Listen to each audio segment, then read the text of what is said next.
kawalan ng disiplina at hindi pagbibigayan ng mga driver. Ilan daw yan sa mga kadalasang sanhi ng libo-libong aksidente sa kalsada ayon sa Highway Patrol Group o HPG. Kaya paalala ng mga otoridad sumunod sa batas trapiko at masusing inspeksyonin ang mga sasakyan para sa kaligtasan sa mga lansangan. May report si Tina Panganiban Perez. Nitong mga nakaraang araw, sunod-sunod ang mga aksidente sa kalsada. Mula Enero hanggang Pebrero lang ng taong ito, mahigit 2,500 na ang mga aksidenteng naitala ng Highway Patrol Group. Halos pantay lang ang bilang ng mga aksidente, mapaaraw man o gabi. Ang pinakamaraming na aksidente, mga kotse. Sumusunod naman ang mga motorsiklo, truck, tricycle at bus. Ayon sa HPG, 75% ng mga aksidente, human error ang dahilan. At isa sa mga pinagmumulan daw nito, ang kawalan ng disiplina at bigayan sa kalsada. Meron silang kaalaman sa pag-drive, but yung disiplina, yung how to respect others, motorists, yung nakikita nating wala sa kanila. Marami ang inaasahang babiyahe para sa Semana Santa.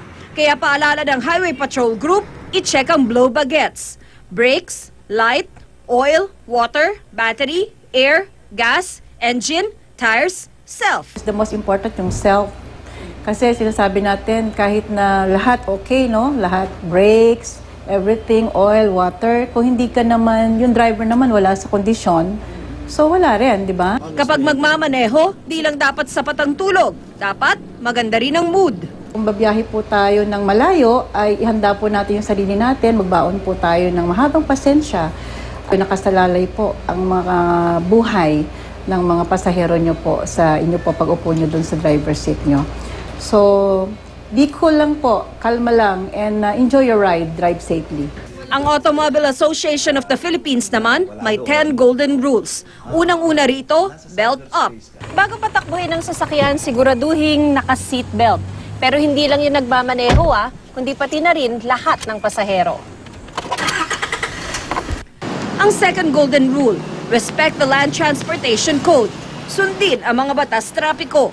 Di gaya ng driver na ito na nakahambalang sa daanan ng mga sasakyang naka-go.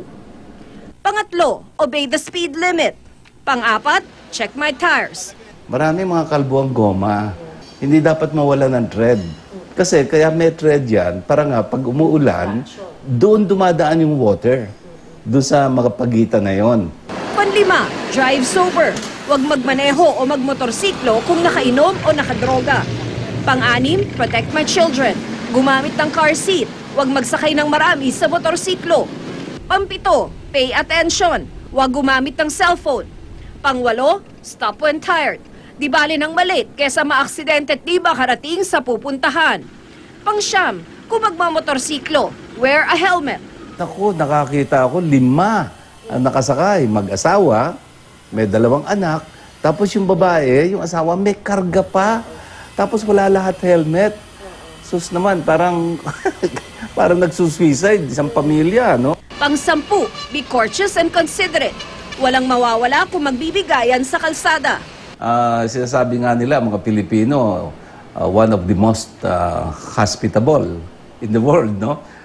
Until they get behind the wheel. Kung ang lahat susunod sa batas, siguradong ang ating biyahe ay magiging ligtas. Tina Panganiban Perez, GMA News.